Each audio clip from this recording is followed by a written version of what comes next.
O último gran golpe contra o narcotráfico en Galicia comezou neste punto, a praia de Arnela, en Muxía, e desenvolveuse durante un día inteiro na contorna e no Salnés. Todo dirixido dende a Audiencia Nacional en Madrid e cun sinfín de medios policiais da Policía Nacional, a Garda Civil e aduanas, uniformados e de paisano. Datos segue habendo poucos polo segredo da investigación, pero a droga incautada supera os 1000 kilos e as detencións poden chegar á trintena. O operativo non pasou desapercibido en Muxía. Antes 12 da noite, foi cando apareceron aí 16 guardias. E os 16 despois nos fomos para casa, nos cerramos de persianas. Está o pueblo que bueno, madre mía, porque a verdade que tampouco de moitos non esperábamos que fora así. Ahora sábense, pero bueno, por un lado está ben que se sepa, porque senón levan moitas veces as culpas os que non fan nada. Boas tardes, martes 11 de agosto, véspera da eclipse total de sol. Benvidos ao Galicia Noticias. Sufriu un accidente de tráfico, quedou inconsciente e cando despertou camiñou durante horas polo monte, ferido e desorientado, ata que conseguiu axuda. Isto que parece o guión dunha película aconteceu no concello ourensán de Lobios, preto da fronteira con Portugal. De feito, o protagonista foi un cidadán portugués. A axuda atopouna na aldea de Compostela e nós falamos coa muller que o socorreu. Contou que tiña co coche e que viña un pouco e que non sei, que cando se desencribou foi o coche por un monte abaixo. E dizíamos como a 3 km daqui. Pero nunca se soube explicar ben para onde. Eu viña cheio de dolores, depois diz que lle debía aquí, que eu non sei que era aquí na espalda e que tiña así certas cousas máis. Este coche caeu ao mar pola noite na Pobra do Caramiñal. O condutor era un home novo, un veciño de Ribeira de 30 anos, que non resultou ferido. Deu positivo no test de drogas. O vehículo retirouno un guindastre esta mañá no medio dunha grande expectación. Sobre as 2:15, máis ou menos foi, no cual non pudemos poñer máis nada, claro. Quedamos sin luz hasta as 8:30 da mañá. Bueno, pois as perdas, eu mirando o ano pasado, a mellor perdín de vender 500 euros, neveras descongeladas, hielos descongelados, non sei, unha gran perda. Unha posible sobrecarga pode estar detrás do apagamento que deixou ás escuras durante 5 horas os veciños e visitantes que gozaban da gran noite das festas patronais de Castro de Ribeiras de Lea, en Castro de Rei. A avaría afectou a zona sur do campo da festa, deixándoas en subministración, o que provocou graves perdas económicas a locais de ocio nocturno, bares e atraccións instaladas no recinto. O tempo seco e solleiro axudou a maduración temperada das uvas, polo que este ano a vendima chegará antes do habitual nas 5 denominacións de orixe galegas. Un adianto que non vai afectar á cantidade nin á calidade da uva. Co produto xa case no seu punto óptimo, o reto pro sector é atopar a suficiente man de obra a tempo para facer a vendima. O tempo, a verdad que foi moi bo e bueno, agora estes días que tamén estas chuvias así un pouco para axudar a refrescar, para darlle un pouco máis de corpo á uva, pois é moi beneficioso.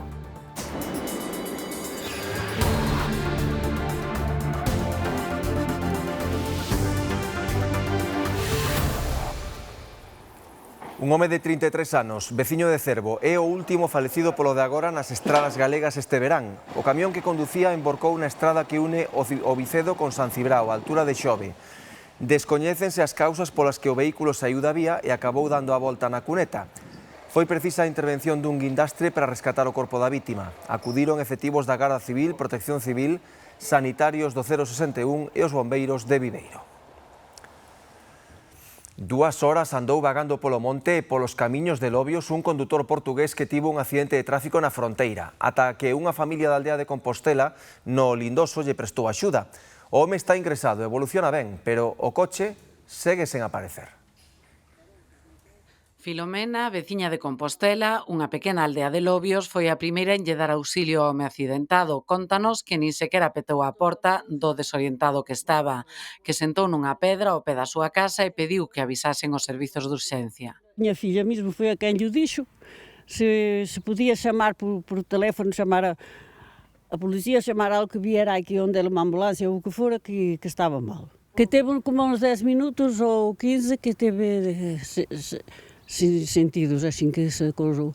Pero quando despertou, que se levantou e veu, pero viña cheio de dolores, depois diz que lle debía aquí, que eu non sei que era aquí na espalda. Non sabe nin como se chama, nin cantos anos ten, un home de mediana idade, veciño dunha aldea do outro lado da fronteira, que, segundo lle contou, sufriu un accidente de tráfico co coche do traballo e perdeu o coñecemento. Cando se puxo de novo en pé, comezou a camiñar na procura de axuda ata que chegou aquí. Ele di que veu todo o tempo a carretera como estas. Normal, que lle preguntaban se tiña vindo por o monte, se non tiña por aquí, e depois explicou que tiña vindo por estas. Que aquilo parece que lle costaba un pouquinho a falar. Trasladaron ao Hospital de Ourense e ata ali foi a Garda Civil de Tráfico para averiguar onde quedou o coche. Seguiron as súas indicacións, pero non atoparon nada. Alguén dixo que estaba en Ourense na residencia ou en algún hospital ou algo, pero exactamente non. Bueno, comunicóuno un motorista destes de Seprona, que andaba investigando a ver se encontraban o coche ou tal e cual. A Guardia Civil subiu por aí que arriba, supón que é unha carretera que vai hacia Río Caldo, de Ludeiros hacia Río Caldo, deste barrio hasta Río Caldo, unha pista moi estreitiña, que sigue moitas curvas, moito desnivel, eu non sei se iría por aí. Andan, que extraño, nin frenadas, nin hai cousas raras. Sabe Dios de onde viña procedía o señor, exactamente. A Garda Civil de Tráfico sospeita que o accidente puido ser na zona portuguesa e xa lle pasaron aviso á GNR. Un veciño de Ribeira levou un bo susto de madrugada. Caeu co seu coche ao mar cando circulaba polo Porto Deportivo da Pobra. Afortunadamente puido sair polos seus propios medios e non necesitou de atención médica. A policía local confirmounos que deu positivo no control de drogas. Durante toda a mañá foron moitos os curiosos que se achegaron ata o peirao deportivo da Pobra do Caramiñal. O que espertou tanta expectación foi isto. Pouco antes da 1 da mañá e por causas que se descoñecen, un veciño de Ribeira de 30 anos caeu co seu vehículo á auga. Que vaya directo así como foi este, a primeira vez que o vexo. É relativamente habitual todos os veráns que algún aparque arrimando moito no pantalán e despois desperte coberto de auga, pero así afundido é o primeiro que vexo. O tío foi espabilado, aínda que viñera cargado. Eu non sei, pero bueno, aínda que viñera cargado unha cousa ou de outra. El tuvo suerte, tuvo suerte. Está claro que tuvo que ser moita velocidade, tuvo que saírse da rotonda e ir directamente á auga. O curioso é que non caera en riba da embarcación esa. Pero sí, a verdade é a primeira vez, un despiste, sí, casi. O home puido saír polos seus propios medios do vehículo e non precisou de atención médica. Ata o lugar desprazouse unha patrulla de Protección Civil, da Garda Civil e da Policía Local da Pobra. Foron estes últimos quen procederon a realizarlle as probas de alcoholemia e drogas, dando positivo no test de drogas. Depois saleu e sei que lle dixo a policía, e agora como levo o coche para a casa? A ver, se che din eso, señal de que a cousa non está ben, non? Supoñamos que é verdad, entre comillas. A ver, o tío, pois, eu non sei quen era ni o conoso ni nada, que eu non son de aquí. Pero, bueno, da forma en que está isto e eso, pois, además aí non ten señales ningunhas, oia que rapidiño tuvo que ir. Pasadas as 3 da mañá, o Servicio de Gardacostas de Galicia procedeu a colocar unhas barreiras anticontaminación arredor do coche para evitar posibles verteduras. Ás 11:30 da mañá volvían a actuar, desta volta para axudar ao conductor do guindastre a enganchar o coche antes de que a marea acabara de cubrilo por completo. O rescate do turismo congregou moitos veciños na zona. A meirande parte deles reclamaron máis medidas de protección e de seguridade nesta zona do Porto Deportivo. Sí, parece ser que por aquí está vendo moito, parece ser, pero según se tiña opinado aquí, a xente según opinaban, había moito, pero viña xente de fora, non eran os daqui os que estaban implicados, pero tal vez parece ser que sí, que tamén están implicados, pero bueno, é o que hai. O Servizo Marítimo da Garda Civil da Coruña comisa 146,5 kg de lagostino en Cariño. O marisco carecía de documentación de trazabilidade. Os axentes presentaron unha denuncia administrativa a un varón de 63 anos veciño de Burela. Tras o desembarco de 16 caixas e 2 caixóns de plástico, a mercancía foi introducida na lonxa para acto seguido metela por un acceso distinto onde estaba esperando un vehículo. Os axentes deronlle o alto nun control e comprobaron que levaba eses kilos de lagostinos en documentación. Ata 10 coches con matrícula portuguesa apareceron coas rodas picadas nas inmediacións da praia de Aracobas, en Cangas. A Garda Civil investiga a autoría deste acto vandálico rexistrado nunha zona de difícil aparcadoiro pola chegada masiva de visitantes. Os veciños, fartos dos prexuizos que lles provoca esta situación, demandan medidas que favorezan a convivencia co turismo. Son as 10 da mañá e aparcar nas inmediacións da praia de Ariacova, en Cangas, xa non é doado. Vimos na internet e viemos conhecer, mas pronto, agora realmente chegámos aqui e o parque non é assim muito... Non son calles moi estreitas e, bueno... E non atopamos un parking como tal, que era o que estábamos buscando, pero bueno, ao final creo que o deixamos ben. Claro. É unha problemática que se repite verán tras verán na parroquia de Aldán coa chegada dos visitantes. O aparcadoiro na zona é limitado e os accesos non están preparados para tanta afluencia.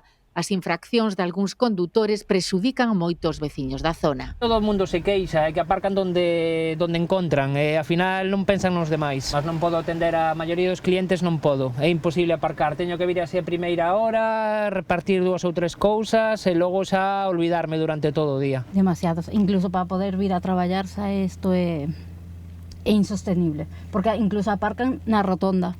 É que se quere vir unha ambulancia, por exemplo, xa non poden acceder ás viviendas. Na fin de semana a problemática é maior. O domingo pasado 10 vehículos con matrícula portuguesa apareceron coas rodas picadas. Segundo a Garda Civil, que investiga a autoría destes actos vandálicos, algúns estaban ben estacionados e outros non. Tamén estacionar en frente aos portões das persoas non é? Porque non é correcto.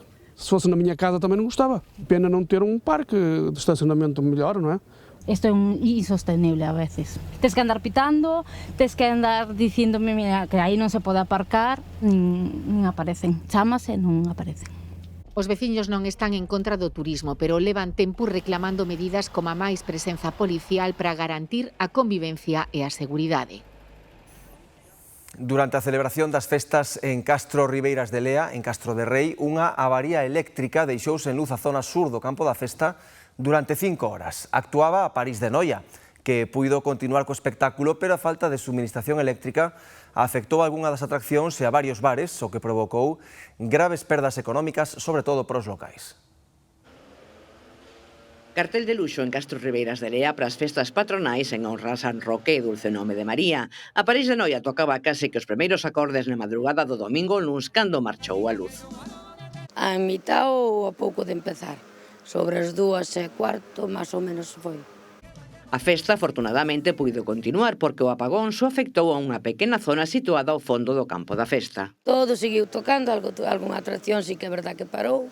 Uns desmontaron e foronse e outros aterraron, claro. Pero só foi esta zona. Sen conexión á rede eléctrica, varios establecementos de hostalería víronse sen a posibilidade de traballar en plenas festas patronais, co grave prexuízo económico que iso representa, tanto no que deixaron de vender como no que se lles estragou. Que facer unha inversión de moito diñeiro. Entonces, pois, perdiche moito de vender o que está sin encontrar aínda, porque non se mirou debido ás festas, claro. Non tes cafetera, non tes registradora para cobrar, non tes nada. As neveras pois vacíanse e depois non enfrían, claro. No cual non podemos poñer máis nada, claro. Quedamos sin luz hasta as 8:30 da mañá. Todos os negocios afectados van reclamar á compañía eléctrica que os indemnice. Hombre, claro, por supuesto.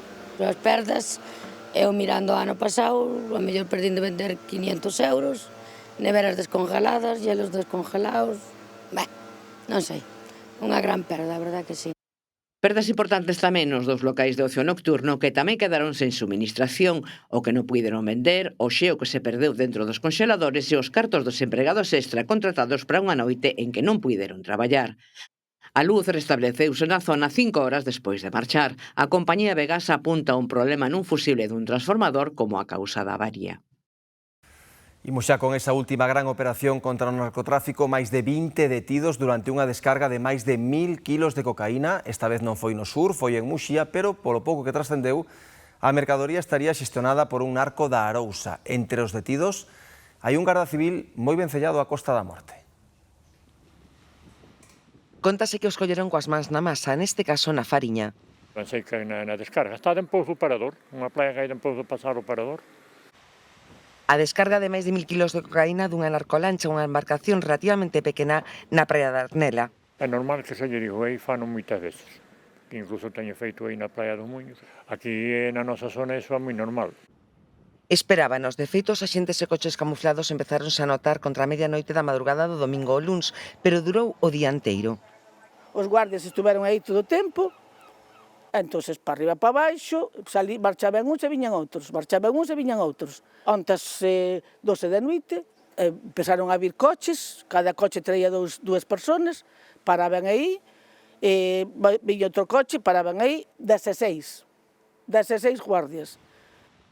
2 noites e un día en que o amplo dispositivo con axentes da UCO, da Policía Nacional de Vixilancia Aduaneira, o helicóptero e mesmo os GEAs que inspeccionaron a praia non pasou desapercibido. Como se adiante anduveron mirando nos baixos, entraron en casas tamén a revisar as casas, sei que houve moito revuelo. Houbo rexistros en vivendas da zona urbana e tamén de varias aldeas. En total en Muxía hai 6 arrestados con distintos roles dentro da organización.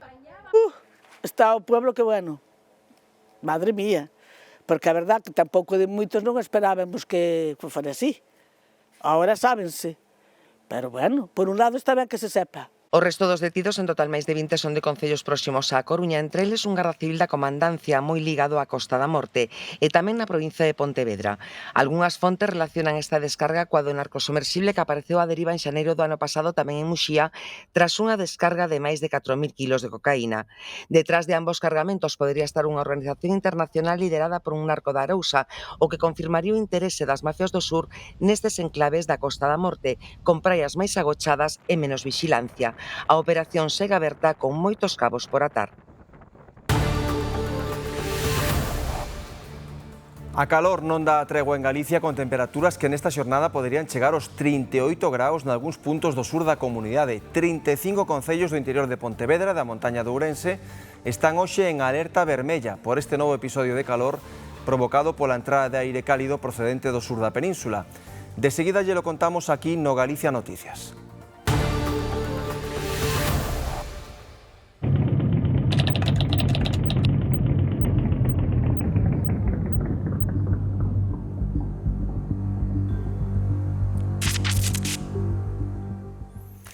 A Coruña prepárase para unha xornada histórica coincidindo coa data da eclipse. Coincidirán na cidade un total de 5 transatlánticos, unha cifra que se suma á tripla escala de hoxe. En total, máis de 20.000 persoas polas rúas. Mariola.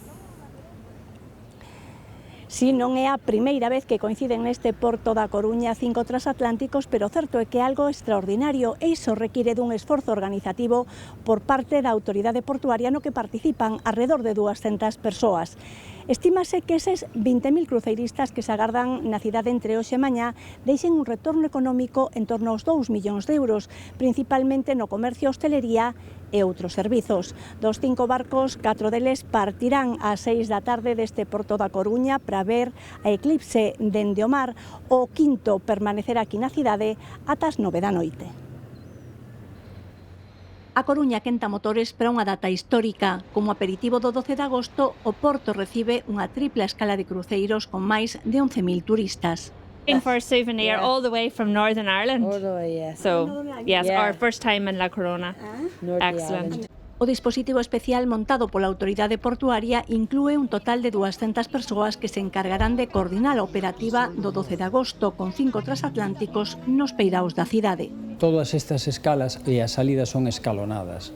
Entre os prácticos e a autoridade portuaria, pois eso organízase bastante ben, non ten por que haber ningún problema a maiores, creo que a xornada vai transcurrir, esperemos, e así o desexa o capitán marítimo da Coruña sin incidentes. O comercio e a hostalería prepáranse para acoller os máis de 20.000 visitantes. Sí, a tope, mucho trabajo, eso está bueno para a hostelería. Aproveitando o tema do eclipse, pois vai vir moita xente, pero vaise notar seguro, sí. As galerías, tomar algo por aquí, por a Marina, tamén unha cerveza. Estímase que o retorno económico para a cidade poida rondar os 2 millóns de euros. Os buques permanecerán na cidade ata a tardiña. A maior parte deles verán a eclipse dende o mar. Si queren ver o eclipse, que non se queden moi perto aquí da costa, que vayan a unhas 6-7 millas, onde estén controlados en todo momento tamén por a torre de control, e despois ali queden ali na zona esa, a esa distancia, para que as tripulacións e os pasaxeiros podan ver o eclipse. Esa é a previsión. E será o Queen Anne o que permaneza na Coruña para contemplar o espectáculo solar. A Xunta activou a alerta vermella por altas temperaturas na montaña de Ourense e no interior de Pontevedra. Hoxe compre estar á sombra e refrescarse en lugares como onde estás ti. Xavier, contanos. Sí, aquí na praia fluvial da Maceira, onde é moito máis doado superar a alerta por esa vaga de calor extrema que decretou a Xunta en 35 municipios. A entrada dunha masa de aire cálida procedente do sur fará subir os termómetros por riba dos 40 graus e prolongarase ata o venres. Hai que extremar as precaucións nos colectivos máis vulnerables, como os anciáns, os menores ou os doentes crónicos, e tamén hai que hidratarse correctamente e evitar sair á rúa ou facer deporte nas horas centrais do día. Calor, recoméndase non practicar deportes a primeira hora da tarde, a excepción dos acuáticos e náuticos. Lalín é un dos concellos que ten decretado nivel vermello por altas temperaturas. E na praia fluvial de Vilatuxe, Luís, Británica, contanos que levan 20 anos vindo e que lles encanta esta auga para nadar. A Xunta decretou a alerta amarela por calor en Valdeorras e a vermella na montaña de Ourense e interior da provincia de Pontevedra. Recomenda prestar especial atención aos grupos de risco, entre os que están as persoas con certas patoloxías, maiores de 65 anos e a cativada menor de 4. E así é que nais e pais toman as súas precaucións. Siempre intentamos estar a la sombra, llevamos gorra, refresco, agua fresquita y mucha protección, así que estén siempre protegidos. Por las tardes, por lo general, ya sí que nos recogemos prontito, para las 5 así, ya estamos en casa y ya pasamos la tarde ahí, que estamos más fresquitos. Nos campamentos de verán teñen en conta as altas temperaturas para programar as actividades da cativada. Estamos aquí porque, bueno, un día así de calor como hoxe, nun sitio así a fresca como esta Carballeira, pois estáse de maravilla. O río tamén ten unha temperatura super agradable para estar e, de feito, agora mesmo os rapaces estamos acabando unha actividade e o están esperando para botarse ao río. A situación de calor continuará previsiblemente ata o venres, especialmente no interior de Galicia. Estamos xa na conta atrás para que comece a vendima. O tempo cálido e seco adiantou a maduración nalgúnas zonas que se preparan para un posible adianto da colleita. En xeral, agárdase unha vendima abundante e de calidade. Iria. Pois sí, aquí xa podemos ver o bo aspecto que teñen estes acios de albariño nas Rías Baixas, onde prevén vendimar xa a finais deste mes, a que o tempo seco e a calor axudou á maduración das uvas. En xeral, nas 5 denominacións de orixe do viño galego, din que se prevé unha colleita temperá e boa en cantidade e en calidade. E tamén coinciden noutra cousa, no difícil que é atopar man de obra para apañar a uva. Nesta adega de Cambados prepáranse para recoller o traballo de todo un ano. As uvas entran no treito final de maduración e pronto se transformarán en viño. Estipulamos un pouco finales de agosto, principios de setembro, un pouco a media que estamos vendo. Tamén dependerá un pouco de como evoluciona o tempo e bodegas, bueno, un pouco adeo como que anuncian que se vai a adiantar a vendimia e bueno, é un pouco a tensión que hai porque todos os bodegueros están un momento clave. Nalgúnas zonas non agardarán o tradicional mes de setembro porque o tempo adiantou o proceso. Tamén axudou a que a uva medrara con cantidade, calidade e poucos ataques fúnxicos. As condicións foron moi boas, este vento axuda tamén a ventilación, a que non hai esa humedad moi persistente polas noites, as mañáns levántanse frescas, entonces eso axuda moito a que o hongo este quieto e tranquilo. E no que todas as adegas coinciden é na dificultade de atopar man de obra para a vendima. Así que os que lles poida interesar aínda están a tempo de solicitalo. Aos xóvenes que ao mellor o que os colle ainda antes de empezar nas clases e tal, interéselle sacar aí uns cartiños extra e tal, sí que poden estar bastante interesados en traballar ou polo menos en ese margen de tempo antes de que empece. E con respecto á emigración, pois, o sea, nunca estamos cerrados a nada e ao final o que buscamos é xente que queira traballar e que lle guste e nada máis. Benvido todo a xente que queira traballar. Calcúlase que a vendima nas 5 denominacións de orixe do viño en Galicia podería superar este ano os 80 millóns de kilos, un 5% máis que no 2025. No Morrazo están preocupados pola escaseza de polvo. Un mes despois da apertura da campaña, poucas lonxas escapan á caída das capturas. Na de Bueu, por exemplo, vendéronse 15.000 kilos menos que no mesmo período do ano anterior. Algúns mariñeiros xa decidiron saír menos ao mar para aforrar custos. Os primeiros exemplares da semana chegaban esta mañá á lonxa de Bueu e pouco despois algúns xa se vendían no mercado. Ahora mismo estoy vendiendo este de 1,5 kg a 2 kilos sobre 16 euros. Porén, o seu prezo podería comezar a subir se as capturas continúan baixando tan só un mes despois da apertura da campaña. Pois aquí vendéronse esta campaña uns 30.000 kilos, e a campaña anterior andábamos cerca dos 45, e 14-15 toneladas, claro que son kilos, é significativo. A gran presenza de algas no mar podería estar detrás do descenso das capturas, porén no sector están preocupados e algúns mariñeiros, para reducir custos, decidiron amarrar ou saír menos ao mar. Estamos acostumbrados a estes picos de subidas e baixadas. Este ano, o que é o fondo, cubreuse moito de algas, non? Eu xa non recordaba ver tanta alga como este ano. Eso tamén a veces pois influye negativamente a hora de pescar o polvo, non? Porque hai máis bosque, nunha palabra, non teñen tanta visibilidade para ver onde están as nasas, e a situación é complicada. Complicada no sentido de que cando baixan as capturas, baixan os ingresos. Isto sumado a que o gasóleo está a uns precios prohibitivos, e as carnadas que se lle meten para poder traballar están moi caras. E claro, que pasa? Que cando baixan as capturas a xente xa non vai todos os días ao mar, vai alternando, vai un día sí, un día non. Aínda que a lonxa de Cangas mellora os seus resultados probablemente pola proximidade dos barcos que arestora traballan máis na zona das Illas Cíes, a caída das capturas é generalizada no Morrazo. Ourense pecha vacacións baixo un sol de xustiza. Agosto deixa rúas con numerosos comercios pechados e pouca xente nas horas centrais do día. A calor obriga a veciños e visitantes a cambiar os seus hábitos e buscar refuxio ata que baixa pouco o termómetro. Agosto baleira Ourense, coa maioría na praia ou no pobo, os barrios quedan desertos e co comercio tradicional pechado. Os poucos locais que resisten convértense en auténticos oasis nunha cidade baleira. En el local, porque todos los otros están cerrados, yo he notado que tengo más gente, pero en realidad en la calle veo poca gente. Un asfalto que queima nun verán que moitos ourensáns xa o cualifican como dos máis duros que se lembran. Quen se atreve a sair fora comproba que o aire nin corre. Creo que este verán está sendo máis caluroso que ningún outro. Moita calor, ademais aquí corre pouco aire. Fatal, moi mal. Por qué? Porque la calor, mira como estou, mira, sudando a tope. Co mercurio disparado, a vida social e comercial da cidade restrínxese a dúas opcións: refuxiarse no aire acondicionado ou cambiar os horarios por completo para sair únicamente cando cae o sol.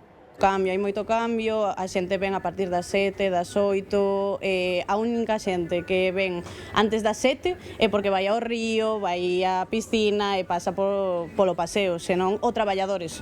Os únicos cafés que facemos son para traballadores. Piscinas todas as tardes, hoxe non nos quedou outra máis que vir, entonces aproveitamos para tomar un café. Ese baleiro veciñal compénsase en parte grazas aos visitantes, un perfil turístico que choca de fronte co clima de interior, pero que axuda a soster as vendas a última hora da xornada. Bajado del tren, un calor, una cosa. Es que somos de Burgos, claro, entonces... Sí, es verdad. Este calor... No estamos acostumbrados. Y no me pilla que tengo que hacer algún recado, no salgo a la calle, la verdad, porque hace mucho calor. Afecta moito as ventas porque a xente non sale a comprar, non sale a nada.